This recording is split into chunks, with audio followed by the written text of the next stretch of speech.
Teste, teste, teste, testando. Teste. Okay, well, that's good.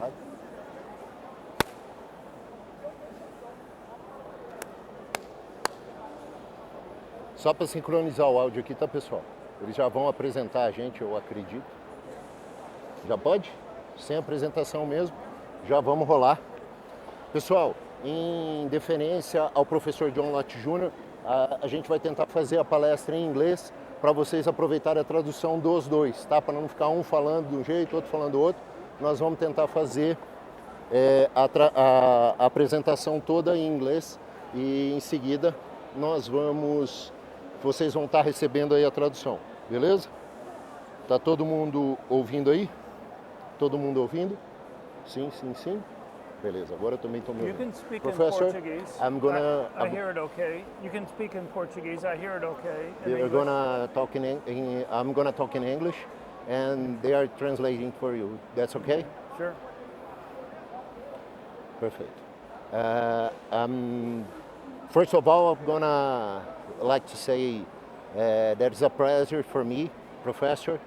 I'm very pleased to be in this fifth edition, being able to give a lecture next to you. Okay. And it's the high point of my career and my life. I'm gonna register that as a fact. I'm gonna talk about only a few points of the importance of the Brazilian experience on fighting crimes. We are experiencing a very difficult time here in Brazil. The security is being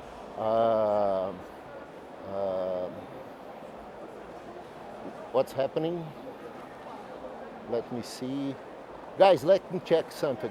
Pessoal, deixa eu testar aqui. Quem está com a gente aqui, ergue a mão, por favor, para participar de uma. You see, they are all with us. All these guys are with us. Okay. Pessoal, levanta a mão quem estiver com a gente. Tá tudo tranquilo? Ótimo. Beleza. I'm gonna stand. Professor, you as well ask to be standing. Change, troca de assento. Vê na cadeira, por favor. Não, I'm gonna stand. Pessoal, troca de cadeira aí. Canal 5. You're here. 5, por favor. Perfeito. Pessoal, how we lived 4 years of high crimes, 4 years of legal gun sales here in Brazil, and lower crimes rates. That's perfect. Crime solving in Brazil and challenge that we lived. The Conselho Nacional de Justiça, CNJ, studies show that only 9% of homicides have murders identified. Over 80% of homicides in some states are closed over statute of limitations.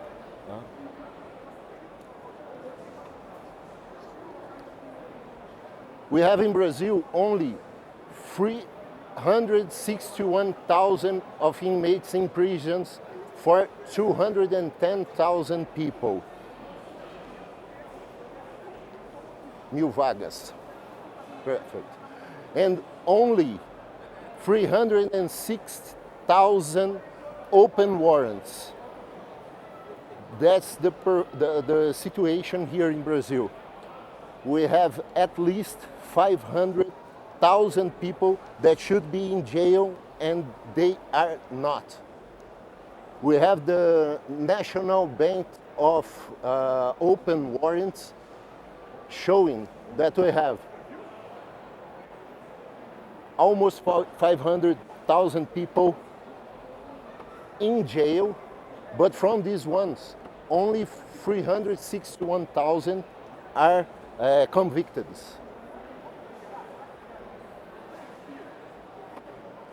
Here is a study that shows the situation here in Brazil but of murders by year.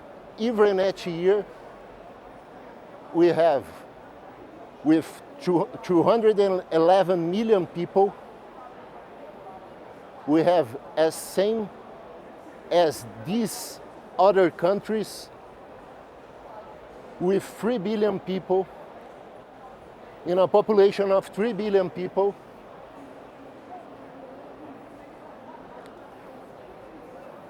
we have less than 10% of this population, and we have more per thousand murders. That's crazy. That's an obnoxious situation, and we are considering some countries that have declared wars ongoing.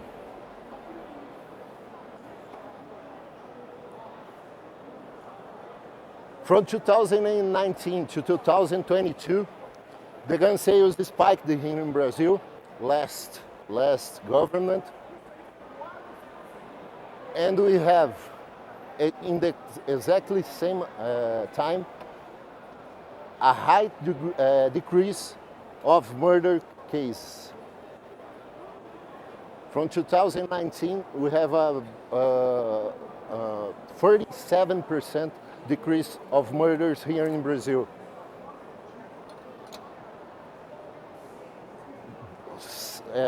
If we understand that only 9% of these cases are solved,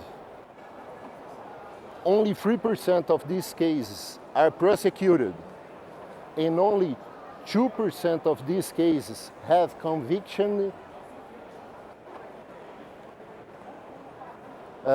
we can see how difficult is our situation here in Brazil, and it's not able to let only the public safety work with this.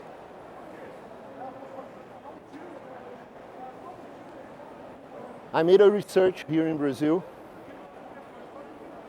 In the last 8 years, Professor, in my state, in the last 8 years, not a single murder was made by using the usage of a legal weapon. That's obvious. That's obvious in any country. But here in Brazil, there is no data about this. I've expanded the research to all other states here in Brazil, and we got the same number. I brought here some data from my state, from feminicídio. Feminicídio is a kind of murder one here in Brazil when the victim is a female, and it's made against a woman by his nature of being a woman. Ex-wife, an ex-boyfriend, an ex-husband. In the last 10 years, we have 1,001 murders with this kind of victim, the feminicídio. We have here almost 50% of these crimes were made by knives. Only 80% of these crimes were committed by weapons, by guns. Firearms only in 19%, 18.9%. Not a single one was registered. Now I'm expanding this research to all other crimes, all other violent crimes, and with this same result. None whatsoever, none of these crimes have been committed with a legal weapon. We, in this scenario, we are being disarmed by our government.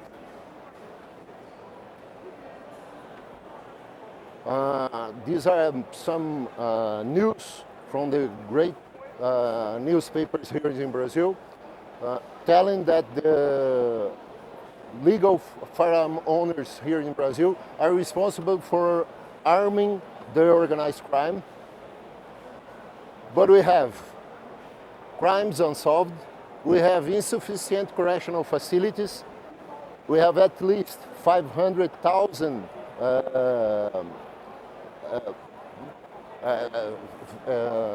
deficit of vapes here in Brazil, and criminals in the criminal responsibility is zero.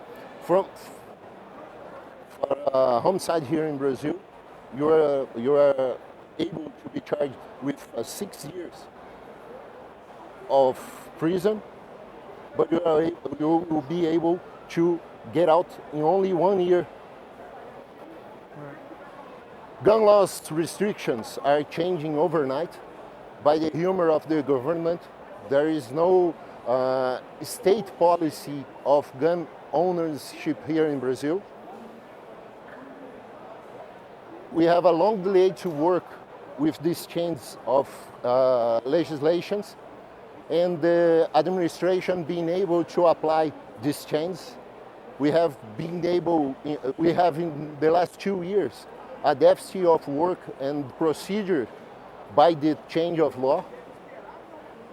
And the Supreme Court overruled his late decisions that established that we have the right to self-protection with firearms. Last week,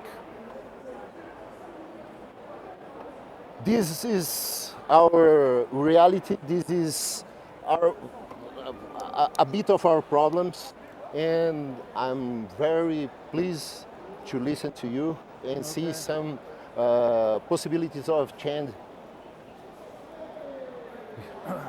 here in Brazil. Thank you very much. Okay. Okay. Can you hear me? So I have to say what an honor it is to be back. This is the 5th year I've been back. And each year, the size of this gathering gets bigger and bigger. And I understand this next year it's going to double to be even larger. I wanted to make 1 or 2 comments on Luciano before I get into my talk. And that is, he mentioned how homicides fell when Bolsonaro got into office there. He didn't mention that there was a 6-fold increase in gun ownership at the same time that was associated with that drop. He also didn't have the numbers for 2023 up, and it's actually started to go back up again afterwards, after the drop that was there. I have to tell you though, I've always had a little bit of problems with a lot of the numbers from Brazil, just in terms of how they change. But he mentions how law-abiding the people that have legally obtained guns are. And he mentioned that that's true in other countries. I can tell you in the United States, we have about almost 21.5 million concealed carry permit holders in the United States. These individuals are convicted of any type of firearms related offense at about 1/12 the rate that police are convicted of firearms offenses. It just gives you an idea of how very law-abiding they are. And police are convicted of firearms related violations at only 1/20th the rate of the general population. So, it just gives you an idea of the type of person who's willing to go through the process to get the permit tends to be extremely law-abiding. If you're going to be a criminal, you're not going to go bother to go through the process that's there to get the permits. So I wanted to talk about basically how do we make people safe, all right? And a lot of this isn't rocket science, okay? Luciano was kind of got to the basic point when he was talking about things like how long people are in jail and the arrest rates. If you want to reduce crime, you have to make it risky for criminals to go and commit crime. That means higher arrest rates, higher conviction rates, longer prison sentences, even the death penalty. I'll give you an example with regard to the death penalty. We just had, you may not have heard about it, but we had this really horrible murder in Idaho where this individual killed 4 college students, brutally murdering them.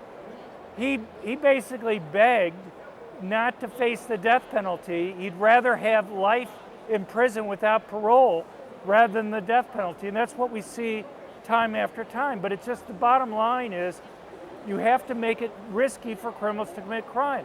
But it's just not law enforcement. If you allow private individuals to be able to go and defend themselves, you can also make it riskier for criminals to go and commit crime.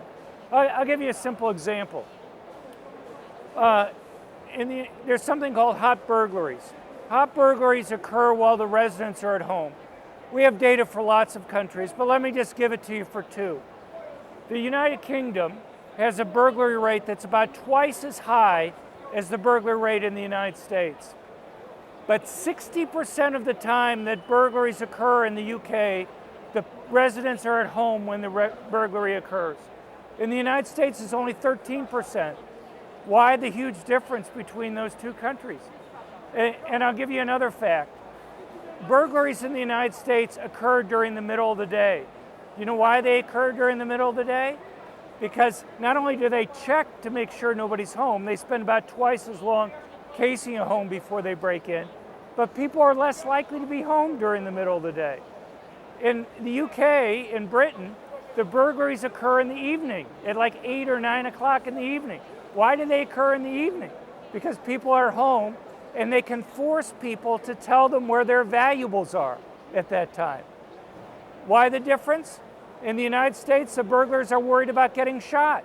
And the best way to protect yourself from being shot is to make sure nobody's home when you're trying to break into the home. In the UK, they're not worried about getting stopped, and so they go in there where it's most convenient for them, where they can get the most information out of the individuals that's there. So, now, anybody who's read my academic research knows that I think police are extremely important. I think that they tend to be the most important factor for reducing crime.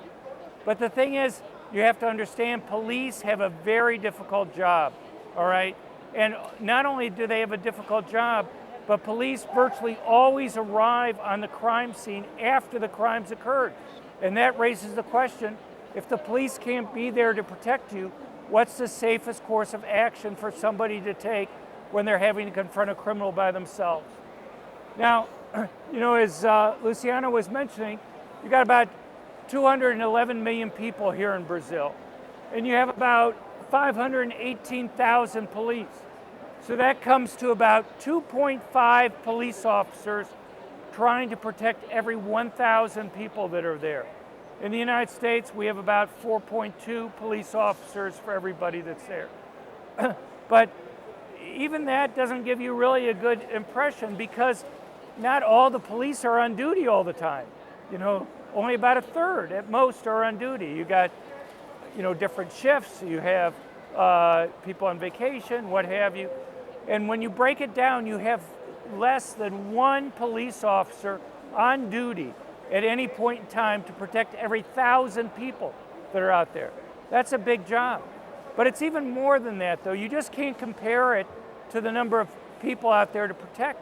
You have to look at the number of crimes. And as Luciano was pointing out, Brazil has a lot of crimes occurring. So you have these officers spread thin, trying to go and investigate all those different murders, all those different robberies and rapes that are occurring at that time. In the United States, we not only have more police officers, but they're going after investigating a fewer number of crimes. So if you're going to go and be able to go and reduce this, you have to figure out some type of shock therapy almost, in terms of either letting people defend themselves or having a lot more police, or some combination of the two, to be able to get it down so that you can make the existing police officers you have there more effective in doing it.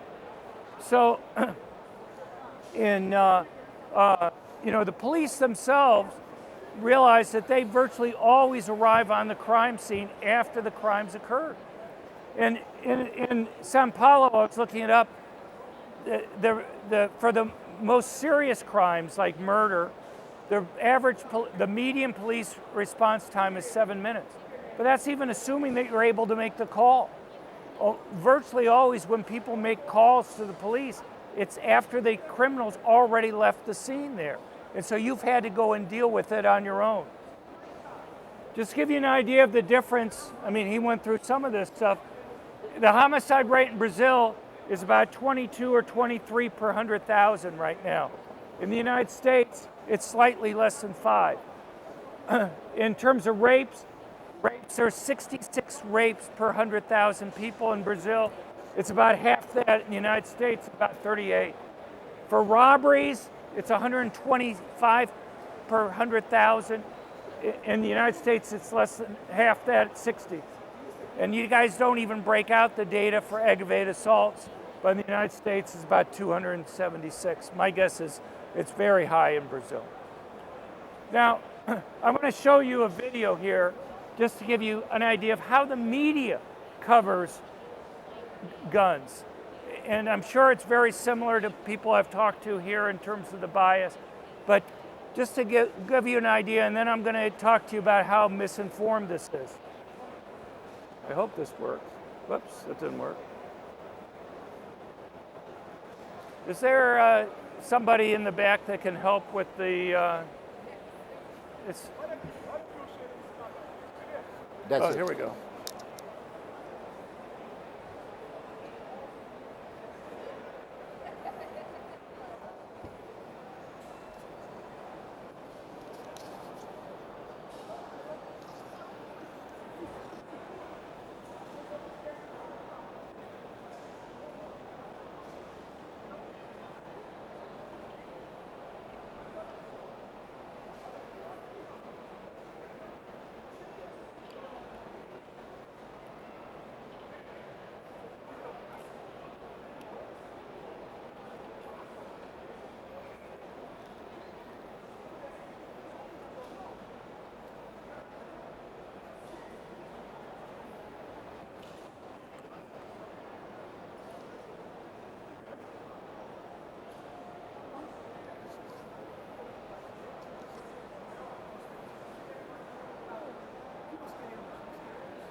Okay.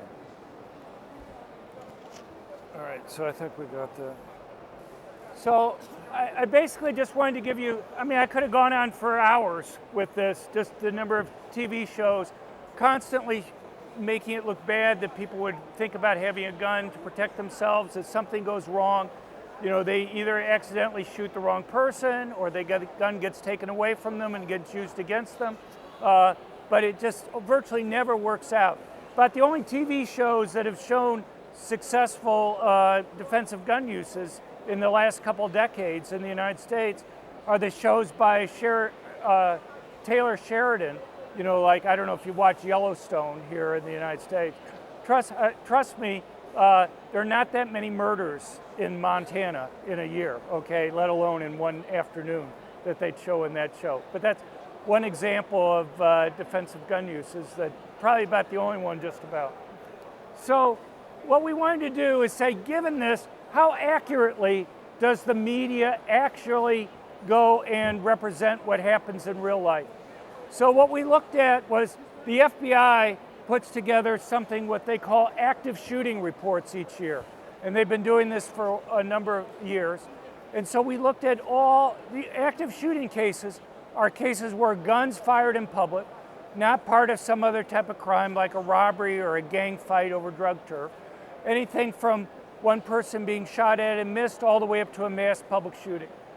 And so we basically did a deep dive to see how often civilians use the guns to stop attacks. Do they accidentally shoot bystanders? Do guns get taken away from them? Do they get in the way of the police being able to go and do their job? And so over the 10 years, from 2014 to 2023, there were 531 of these cases that were there. And so what you need to know, first of all, before I go into the numbers here, just to understand what an incredibly difficult job police officers have in stopping these types of attacks. If you have a police officer in uniform and you have somebody who's going to go and do an attack someplace, they have a lot of tactical advantages. They can either wait for the officer to leave the area before they attack, or they can move on to another target themselves to go and do it. Or if they're going to insist on attacking there, who do you think they take out first? If the one person that they know who has a gun is the police officer, they're going to take out the police officer first. So that makes the job of the officer not only more difficult in terms of stopping the attacks, but also makes his job personally risky in terms of his own safety that's there. You know, in the United States, we have air marshals that fly on planes. Does anybody think we put air marshals in uniforms on planes? No, you never would do something like that, right? Why wouldn't you put an air marshal who's sitting in a plane in uniform? You want him to blend in so that a terrorist there can't tell whether he's just another customer on the plane or not.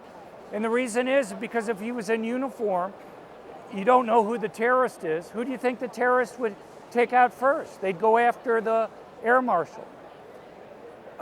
You also, I have to say, my first trip to Brazil was back in 2001. I was giving a talk at a university over here. And the university had a big square next to it. And they had a police car sitting in the middle of the square with its lights going on all the time. And I was asking them, why do you guys do that? I mean, it was like, and they said, well, to let the criminals know that the police are there. But the problem is, in talking to them, what do you think the criminals did? They just went down the side street where there weren't police officers and did the crime there. So it just moved. It didn't cause them not to go and commit the crime. What you want to do is make it risky for them to commit the crime any place. And one way you do that is by allowing civilians who aren't in uniform, who can't be easily identified beforehand, to do it. Now, there's another problem that police face, and that is there's just not a lot of them compared to civilians out there. So you have, in the United States, as I mentioned, you have about 21.5 million concealed carry permit holders. Plus, we have another, which is about, outside of California and New York, is over 10% of the adult population. Plus, we have 29 constitutional carry states in the country where it's no longer even necessary to have a concealed carry permit to carry. If you're an adult and you're legally able to go and own a gun, then you can automatically carry. And that's important because let's say, you know, I was hearing earlier, Luciana was telling me it could take like 8 months or something to go through the approval process. Let's say you have a woman whose ex is threatening you. Do you think you have 8 months to wait to be able to get a gun, to be able to go and protect yourself? You may need to protect yourself right away that's there. And in the United States, with these constitutional carry states, if a woman needs to protect herself, she can immediately go and do so. But you compare it, and that we've done surveys out there, and you have about 7.2% of likely voters in the United States are carrying almost or all the time, and you have another 8% which are carrying some of the time. So you have about 15% of adults in the United States who are carrying almost all or almost some of the time. Police, obviously, as we were mentioning before, in Brazil, you have one police officer on duty for every 1,000 people. How can they possibly go and protect everybody that's out there? Plus, they're doing all sorts of other work. Now, so what's some of the implications of that? Well, one of the implications is that slightly over half of these active shooting cases are actually stopped by concealed carry permit holders. They actually stop these attacks at a higher rate than police are able to go and stop these attacks. But we broke it down further. We broke it down in terms of the types of issues that we see in these TV shows where somebody accidentally shoots a bystander. Did civilians accidentally, concealed carry permit holders accidentally? Yeah. Out of 180 cases that civilians stopped versus the 151 that the police stopped, one time a bystander was wounded by a civilian legally carrying a gun. In the case of police, they accidentally killed 4 people. 2 of them were other police officers who were accidentally shot. Did they interfere with the police? We couldn't find one single case where the concealed carry permit holder, the civilian, got in the way of the police being able to go and do their job. Are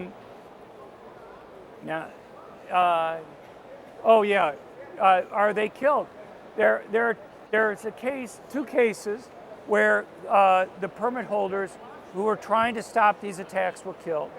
But there was actually like 19 cases where the police officers were killed.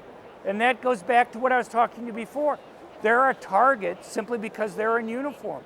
You have to appreciate what a very difficult job the police have in stopping these attacks.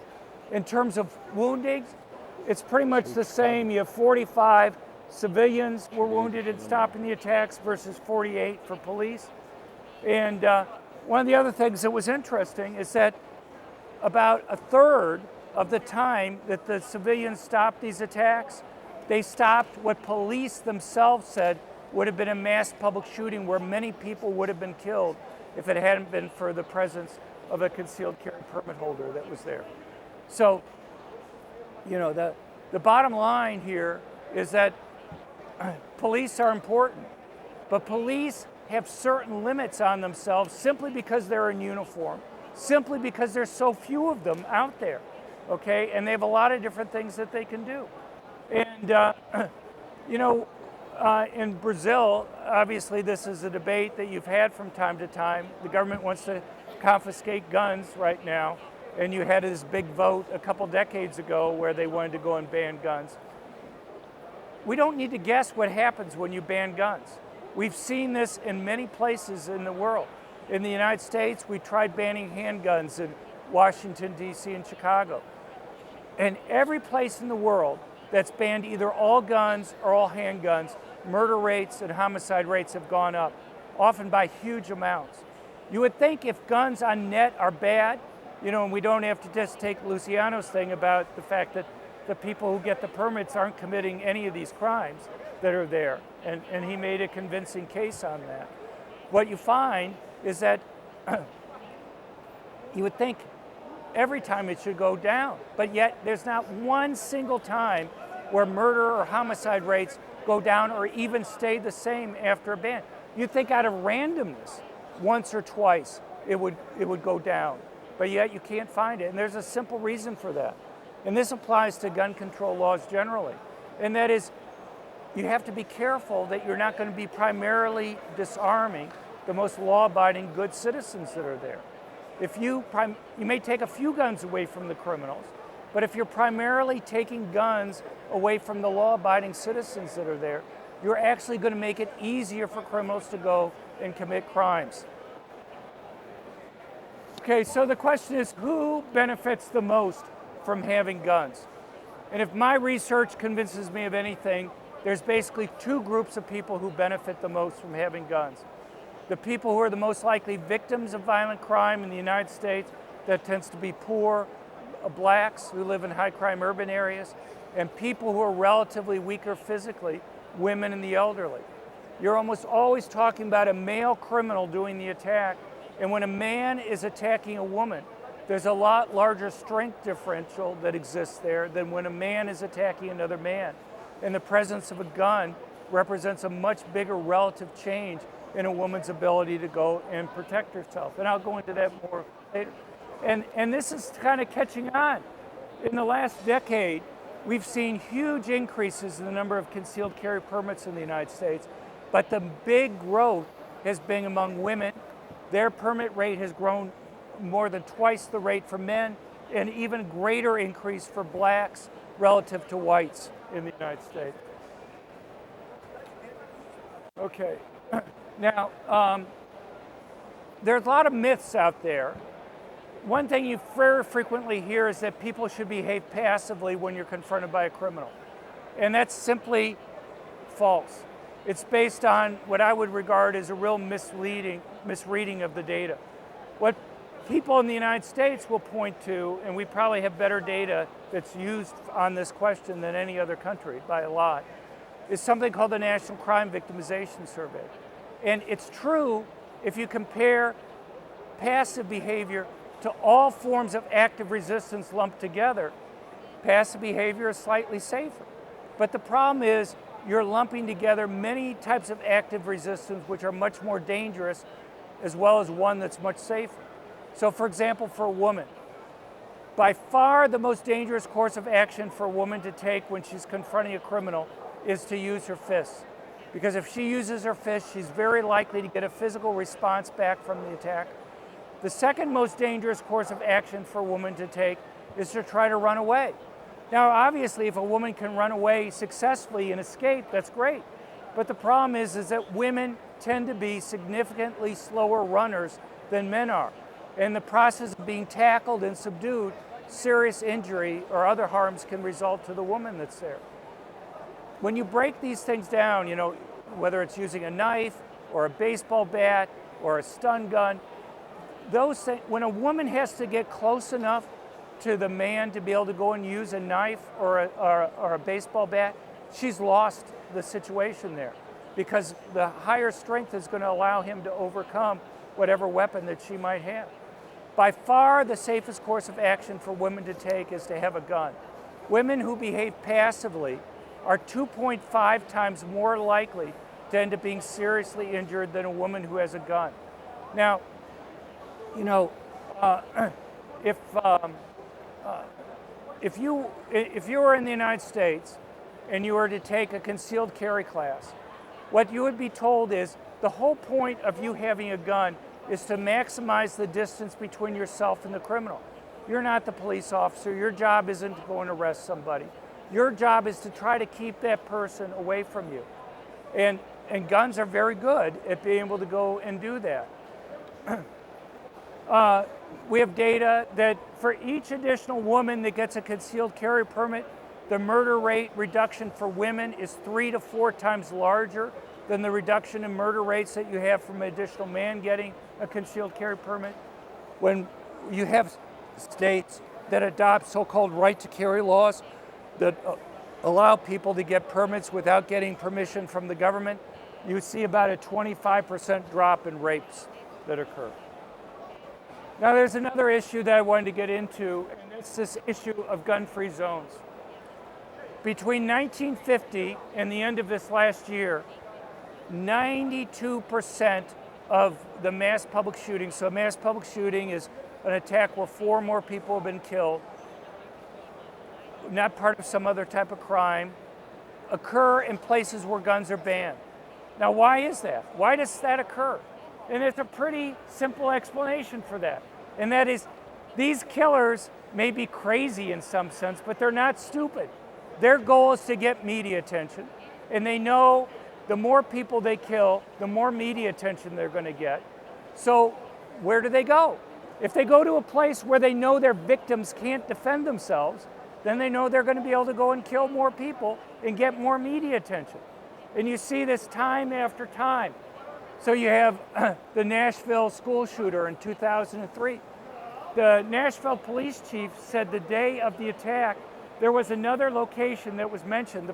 The attacker had scouted the Green Hills Mall near the school there. But because the threat assessment had decided not to go there, because she wrote about the fact that she was worried that people were allowed to carry guns at that place, and they might stop her from doing the attack. You look at the Buffalo supermarket shooter in 2022. In his manifesto, he talks about areas where concealed carry permits are outlawed or prohibited, may be good areas of attack. They're literally, if you go to our website at crimeresearch.org, we have literally dozens of statements over the years from these mass murderers explicitly explaining why they pick the targets that they do.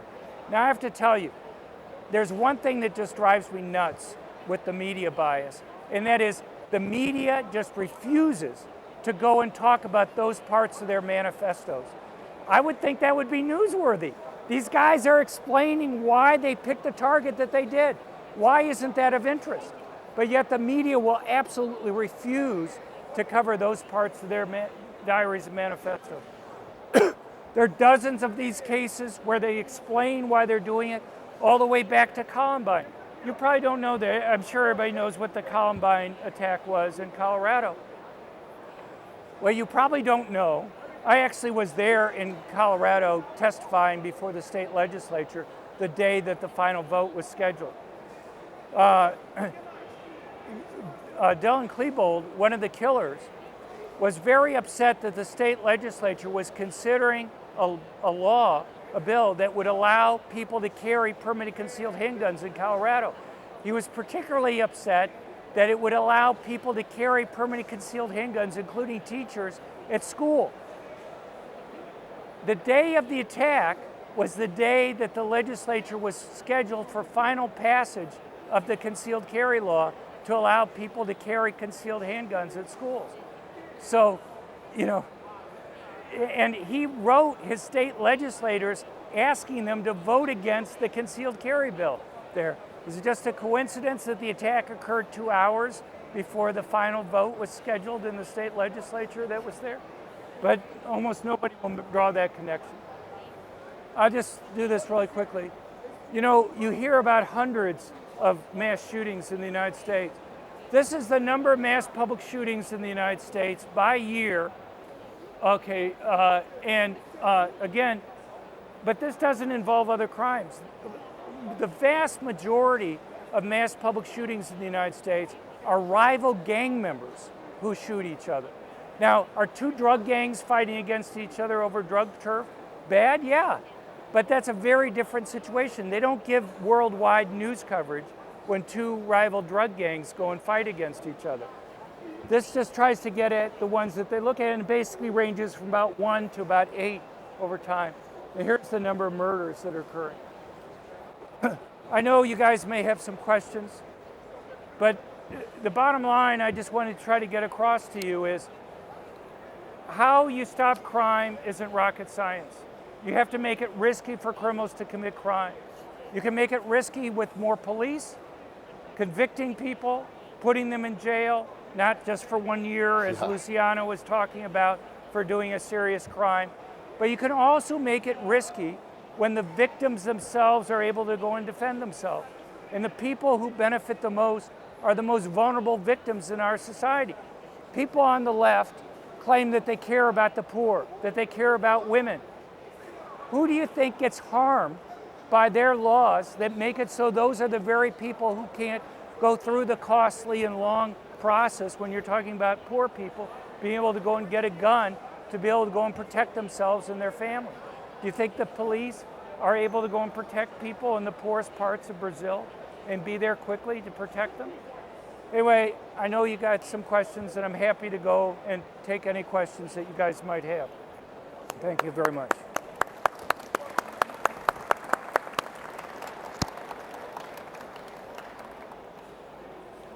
Thank you very much, Professor. It's great to see how things work when the data is well known and worked as well.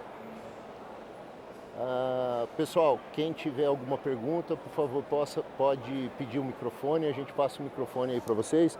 O microfone está ali, aproveitem a oportunidade, estão com a maior sumidade a respeito de legislação de armas e pesquisa de dados a respeito do uso de armas no mundo todo. Tá? O professor João Lotti Júnior é é o maior especialista, economista americano e dedicado ao trabalho nessa área.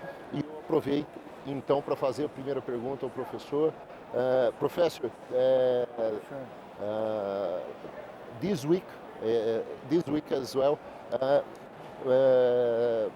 you have a change in the rule of stamps that was a century old in U.S.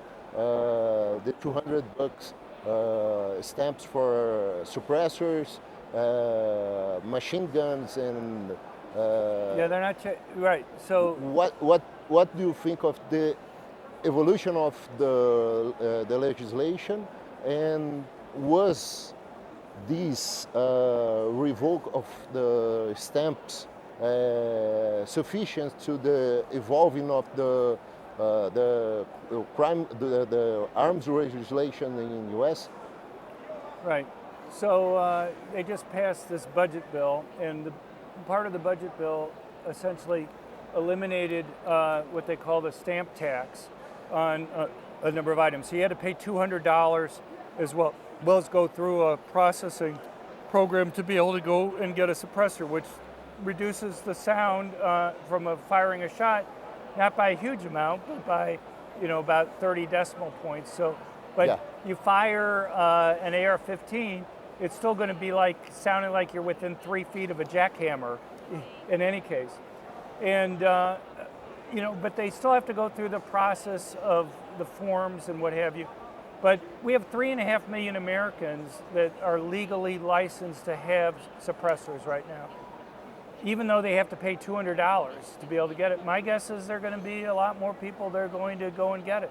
They've also done the same thing for short-barreled rifles. Yeah. You had to go and get approval for that. They tried to go and get rid of the whole licensing program there, but at least they've reduced the fees. And this is just a safety issue. I mean, you look at a lot of Europe. In France, if you go hunting or go and firing in many places a gun without a suppressor, you'll get fined for doing it.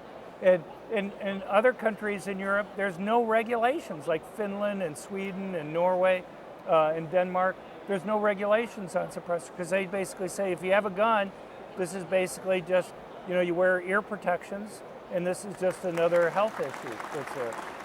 I'm an advocacy here in Brazil of the use of suppressors to protect your ears and to be able to hunt a little more, Right. not to fear the targets you see.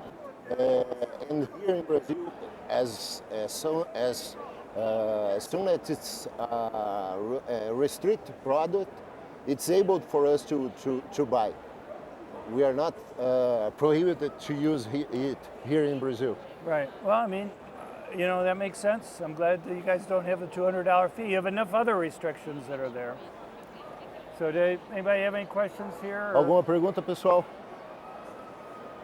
Pessoal, nós vamos aproveitar. Eu queria... Pois não. A tradutora vai fazer a tradução para você. Fica Sure. tranquilo.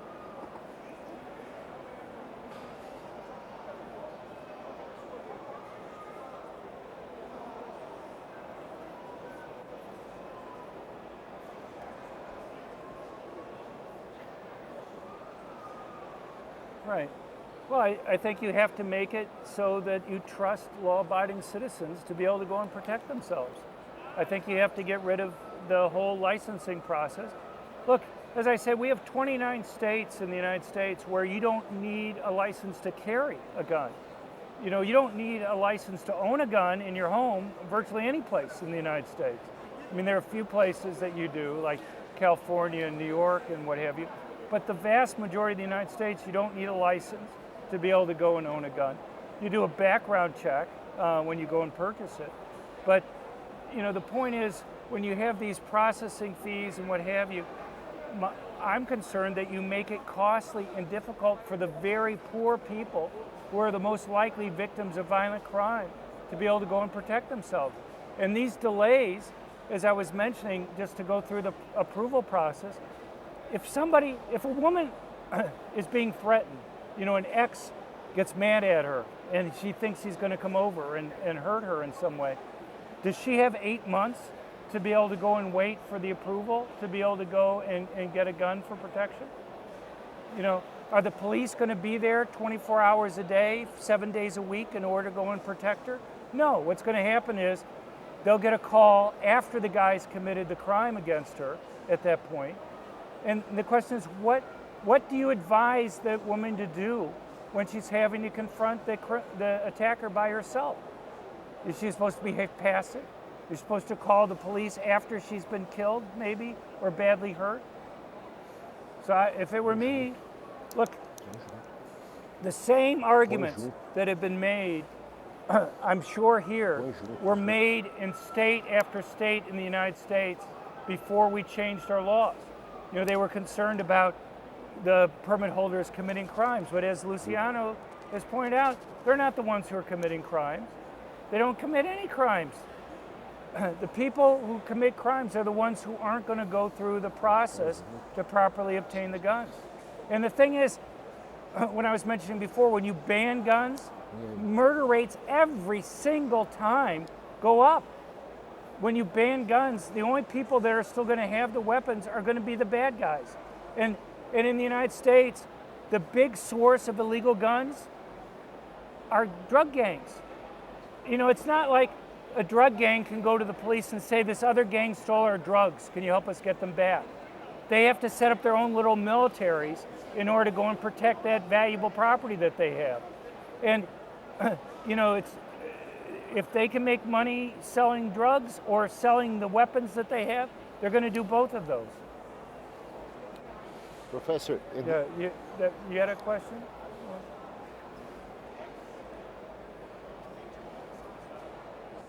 Oops.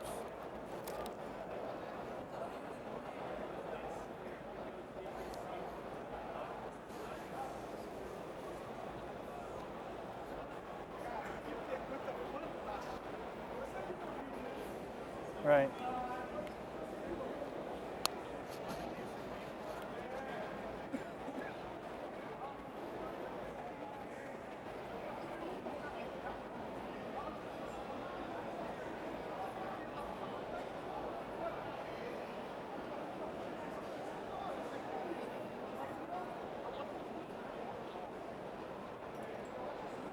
Right.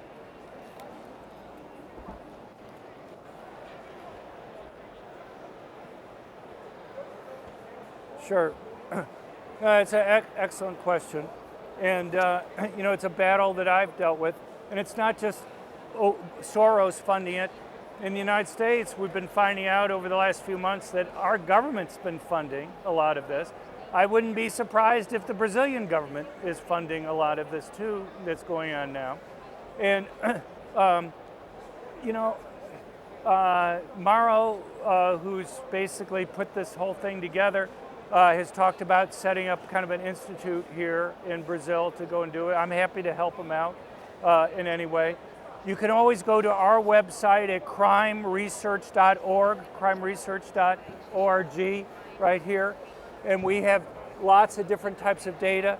I have books that I put out.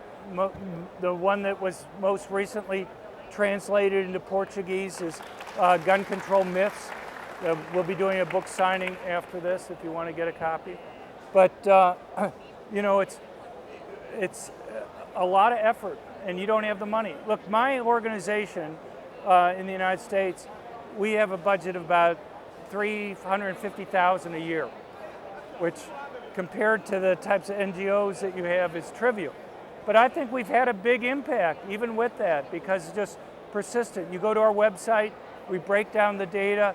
I write op-ed pieces, I do radio and TV all the time. You have Benny, he's all over the place on things, okay? You need more people like him out there. But you can do stuff yourself. I don't know, do you have like talk radio shows here in Brazil where you can call in and talk to people on the air? Do you write letters to the editor for the newspapers and things like that when they go and put out the false information? You have social media, to the extent it's not banned or censored here in Brazil, to go out and get information out on things like that. But, you know, if you go to our website at crimeresearch.org, you'll see this is what I do all the time to try to get out this information, because just like the headline for the talk here, I want to figure out how to make people safer. How do you save lives? I didn't get into this because I cared about guns. I didn't own a gun. I didn't care about guns. I only got involved with this by accident, and I only stayed in it because there was so much misinformation out there. And the bottom line is how to make people safer. So I hope that answers your question as best I can. But I'm happy to go and help out you guys in any way if you set up an institute down here. I don't speak Portuguese. My fiance, who was in the crowd here a while ago, she's starting to learn it, so maybe she can help me out on that. But the nice thing is, you have Google Translate and stuff that can get it done. Anyway. Our time is up. I guess our time is up, or I don't know, one really fast question? Or what? Pessoal, tem mais uma pergunta. A gente vai estar com os livros ali. Quem quiser aproveitar essa oportunidade, apesar do professor estar sempre voltando, né? Aproveitem, comprem o livro, peguem o autógrafo. É uma oportunidade única de estar presente e estar com essa assinatura por parte do professor, que é a maior autoridade do mundo no assunto. If you go to our website, you can sign up for our emails that we send out once every 2 weeks. And you can send me emails if you have questions, okay? I get questions from people all around the world. I get 700-800 emails a day, so I don't promise I'm going to get back to you right away, but I'll do my best if you have questions to try to get back and answer them. So was there any more questions? Okay, well, I guess not. Eles vão entregar. They're gonna give to you a certificate of participation. Okay. And take a photo. Okay. Okay, well, get a photo of us. We're gonna sign some books over there. Okay. If you're not worried about it. Sim. Meu caro John. I hope you liked it. Oh, okay. Well, 5 years in short okay, term. 5 years. Okay. Well, I'm honored. I appreciate that. And it's great to see you again. Hi. Pessoal, E a gente vai fazer uma foto lá. Where's my Pessoal, little translator? tem alguém que faz aniversário hoje? Oh. Ontem, sem ser o Benê. Amanhã, Vou lá do outro lado. Okay. essa semana, você levou, ganhou. Ó, pega a assinatura do Bira lá. Okay. Deixa eu ver quem mais. Amigo, camisa vermelha. Pega aqui, ó. Pega aqui. Só para não passar na frente da câmera aí. Okay. Pega lá. No, Eu vou assinar ali thank para you. você. Thank Pega a you for assinatura all do you Bira. do. It's really great Tira uma seeing foto you. ali com ele. Vamos tirar uma foto com ele. Vamos, mais uma lá. Okay. Vem cá você aqui.